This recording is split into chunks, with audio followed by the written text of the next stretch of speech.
At the announcements, we saw one of the videos from Stephen Ministry, and now I'm going to invite Susan Morris, one of our Stephen leaders and Stephen ministers, to come forward and share her personal story.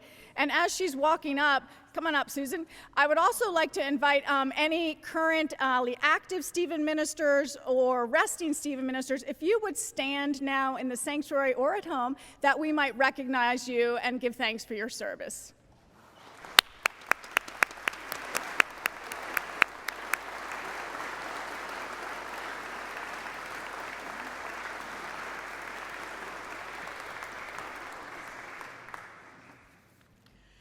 Good morning, everybody. It's great to see everybody here today. As Ann said, I'm Susan Morris, and I have had the joy and just pleasure of being involved with Stephen Ministry at Westminster here for 20 years. I took the training class here in 2003, and then went to leadership training in 2004. Stephen Ministry, we walk one-on-one with someone who's going through a difficult time in their life. And Stephen ministers receive 50 hours of training, and Stephen leaders then go on to another very long and involved training process to equip them to lead the Stephen Ministry program in a church. One really, really important thing about Stephen Ministry that I think a lot of people wonder about, it is 100% confidential. In fact, Anne is the only person that knows the names of the people who are receiving care. Even those of us who are in leadership don't know that. So it's a very, very important backbone of the Stephen Ministry program. But my main purpose today is to tell you why I became a Stephen minister. And I became a Stephen minister because I had a Stephen minister. I was going through a very difficult time in my life, and while I had great professional help and good family support, I just felt like I needed something else. And I was not a member of Westminster at the time, but my neighbors and very good friends, Bob and Judy Merhar, suggested that I call the church, and maybe there could be some help there. And I am a lifelong Presbyterian, so it seemed like a natural fit.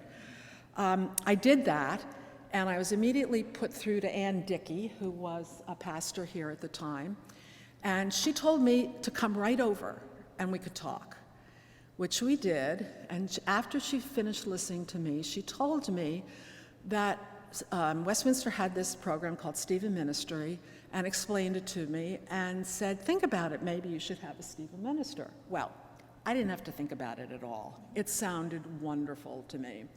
And my Stephen minister was wonderful.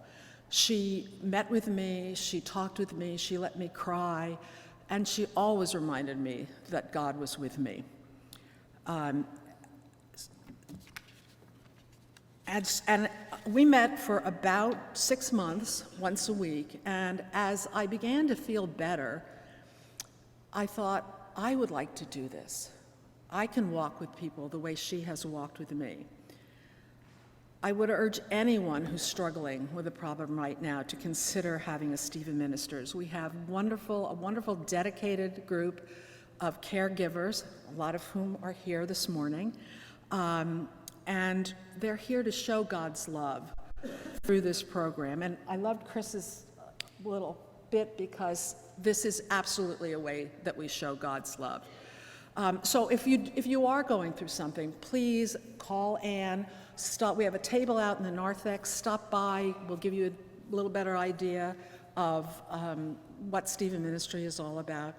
And if you're interested in maybe becoming a Stephen minister, we can also take care of that. We have a sign-up sheet. We are really hoping to do a class in January. And if you're interested at all, sign up or call Ann or talk to us out there, and we'd love to talk to you about it more. And I thank you all for being here on our Stephen Ministry Sunday. Thank you so much. It is a joy to be able to celebrate the Stephen Ministry program at Westminster today, both at the traditional service and now at this service. And in addition to the video you saw earlier, we have Jill Reichert, our Director of Children and Family Ministries, coming forward to share about her experience with Stephen Ministry. And as she does, I just would invite anyone who is an active or resting Stephen minister to stand. I know there's some of them here that we might thank them and express our gratitude for their service. Please stand.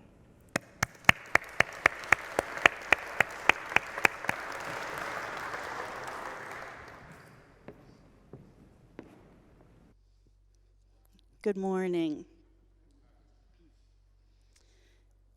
I told Ann I would do my very best to try to get through this without getting too emotional. As I talk about this story, it's sometimes it still hits hard after all of these years.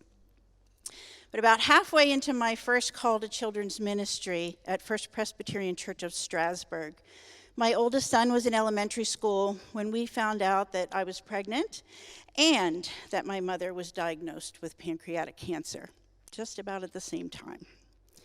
The next season of my life was a blur of full-time ministry, doing all of the mom things of a busy elementary-aged boy, caring for an infant become toddler, caring for my mother, coordinating medical visits, treatments, doctors' communications, insurance, and you know all of the things. That way of life continued for almost 16 months. Then my mother passed. The woman who had been my rock, my biggest supporter and cheerleader, the one who loved my boys as much as I do, and whose feisty spirit still lives within me, was gone. Other than knowing that I had to get out of bed the next morning because my family needed me to, I didn't know how to live my life without my mom. I didn't know how to process all that had happened over the last year and a half.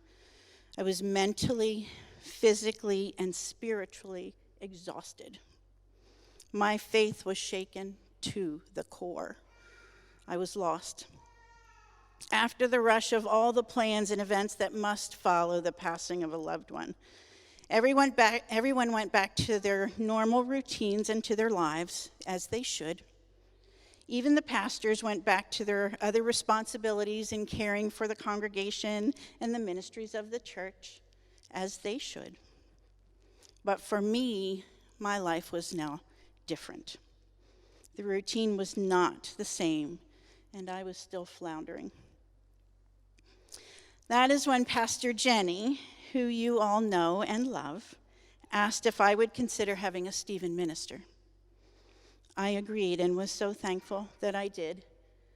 We met regularly for about 2 years, not because that is how long we had to meet, but because that's what I needed. We cried together and laughed together. She listened to what I imagine was the same stories over and over and over again. And she never seemed to tire of them. She asked questions and she kept listening. She never told me what to do or how she thought I should feel. She walked alongside me in the journey I needed to take, and she loved and cared for me all along the way. I am forever grateful for my Stephen minister, and I encourage you, if you need someone to walk with you in your journey, whatever that journey is, please consider a Stephen minister. Thank you.